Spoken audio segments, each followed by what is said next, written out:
So, it's been a minute since I've decided to make a video that specifically focuses on Beastars, but since Season 2 came out a few days ago, I figured I should just go ahead and take the opportunity to make a video on it. So when I was watching it, I was trying to think of ideas. And then I started to watch Riz's character's arc, and it hit me square in the forehead. Straight up hit me like a locomotive.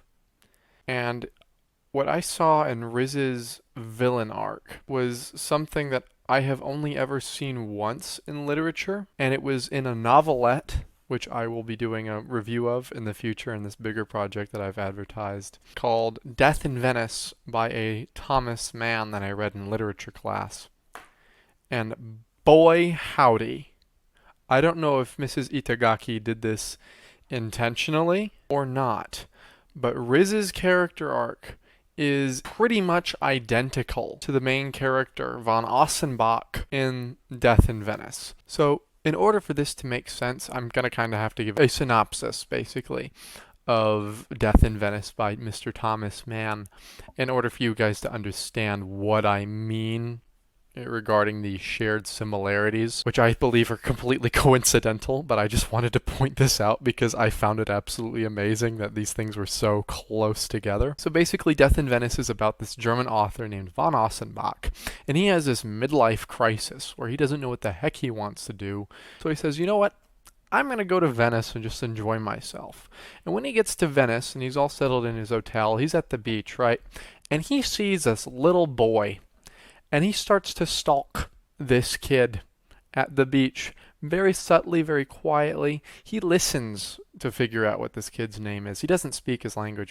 The kid's Polish, right? Finds out the kid's name is Tadzio. And he begins to watch this kid. And then it becomes more and more of an obsession for him. At first, he sees this kid as some sort of aesthetic appreciation, and then it devolves into straight up pedophilia, right? And I'll provide quotes here in a minute as to what the heck I mean by that. And eventually, it just becomes this lust that he feels for this literal child. And then the man catches some sort of disease. There was a plague in Venice when he went. He gets really sick on a lawn chair on the beach, and he dies in a mix of pure euphoric eroticism and delirious illness. So it's a pretty crazy novelette, but it explores some very interesting concepts which deserve a video on its own, and I might actually do that in the future because it's a splendid little novelette. Next on to Riz and why I see similarities between these two. So to the three of you who have either not seen Beastars yet, or read the manga, or don't even know what Beastars is, little warning here. Spoilers, obviously, like with Death in Venice. With Riz's case, it's kind of similar, right? You have this big, bulky bear dude who begins to develop this friendship with another classmate, being Tem, right? Who is much smaller in stature and is even a different species. Basically, he begins to develop this relationship with this smaller person, and the relationship begins to grow and grow and grow. But Riz is also simultaneously very insecure about his own size and the fact that he's a carnivore and Tem is a herbivore, which is a very big divide, which gets explored extensively in the Beastars universe. So for some reason, he gets this mindset that, you know what, I need to be able to show Tem who I truly am. And he decides to get off of this medication, which suppresses his growth and it's basically just his crazy pills, and suppresses this predatory instinct that a lot of bears have in this universe. And he gets off of them, and he gets, for lack of better words, incredibly just ripped, okay? And so he goes and he walks up to Tem one day, and he's like, hey dude, look, I'm really buff. This is what I'm really like. Accidentally hurts Tem. And then they have this emotional encounter in which Tem was like, you know what, I'm going to be racist for a second. Every single one of you carnivores are freaking monsters. I want nothing to do with you. But I know you're a good dude. So I'm going to accept all of you no matter what you are. And they have a really nice little tender moment.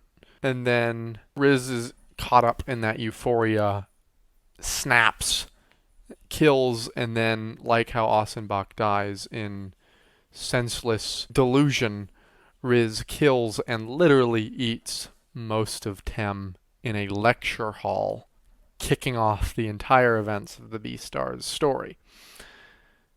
Now I'm going to kind of move on to the textual evidence, especially right now for Death in Venice, and how I made these little connections other than just the general visual parallels and of the generalizations of their actions, but something a little bit more specific, and that is this aesthetic appreciation of their victims. Upon first seeing Tadzio upon the beach, Aschenbach calls him the beautiful boy, and then he goes on and looks at his physical characteristics.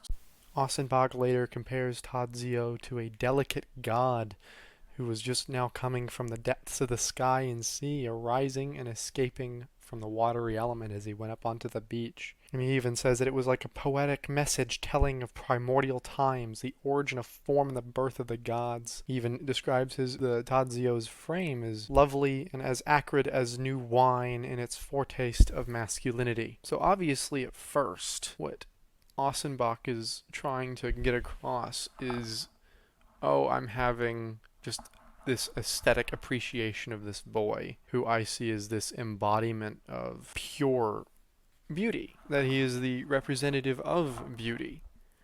And then it begins to devolve and degrade when later on in like chapter 4 he makes this parallel saying that he looks like a statue of a Greek god, which really is the kind of the zenith of aesthetic puritanism of what he's looking for. And then it begins to go downhill. He becomes really in love with this idea of the aesthetics of this child. Then further on later down the book, basically to keep things as pithy as possible, he has a very erotic dream, which I am not going to go into the details about because that is by no measure even PG-13 to talk about what the dream was. It was not anything pedophilic, thank God.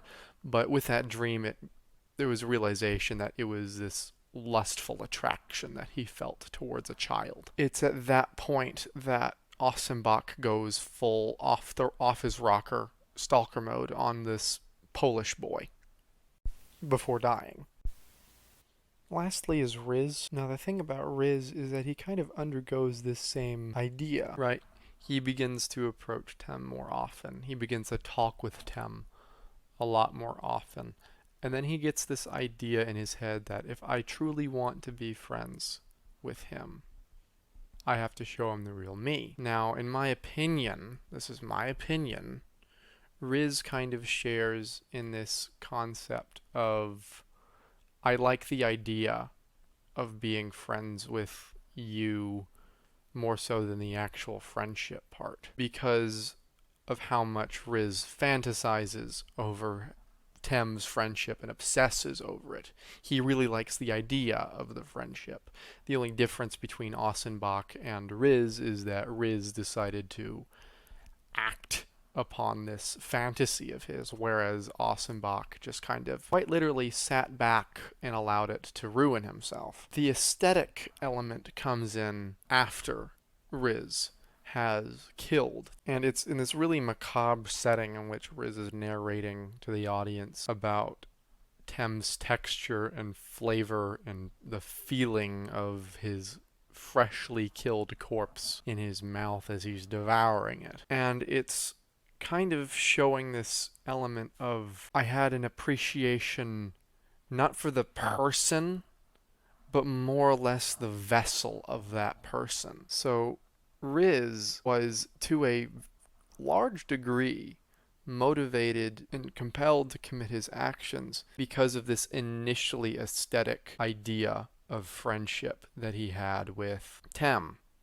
It was just that with this obsession and this moment of delirium, of literally being off of his meds, that he succumbs to what I can only connote and draw a conclusion to would be intercourse just with Tem. Is this act of consuming Tem, or that's how Riz paints it, as being an incredibly intimate act, as though it was sex. There's not really another parallel to put it. It's with that action that Riz reaches this Aschenbachian level of lust. I'm not saying that it is. I'm just saying that's the equivalent to what Aschenbach was feeling in this context.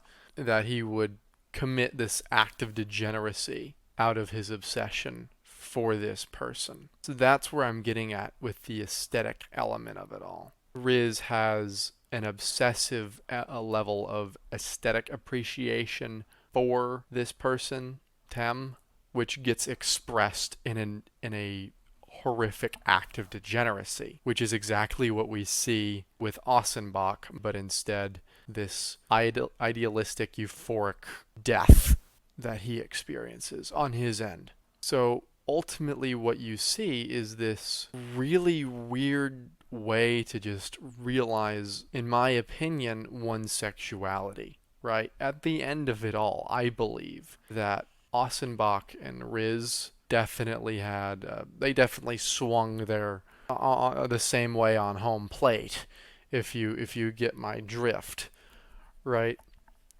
It was just that they started out in the same place with this aesthetic appreciation, but it devolved into something worse, and that their manner of expressing this realization of their own homosexuality, or at least in Aschenbach's case, bisexuality, in possibly the worst way that you could actually express it, with pedophilia and social cannibalism. And that's basically it. And that's why I believe that Itagaki accidentally made these parallels over to Aschenbach and to Thomas Mann. And because I believe she was acting separately, I don't know if she ever read Death in Venice, but the fact that she was able to paint and come up with this idea of aestheticism devolving into degeneracy is absolutely a brilliant way of showing a corruption arc.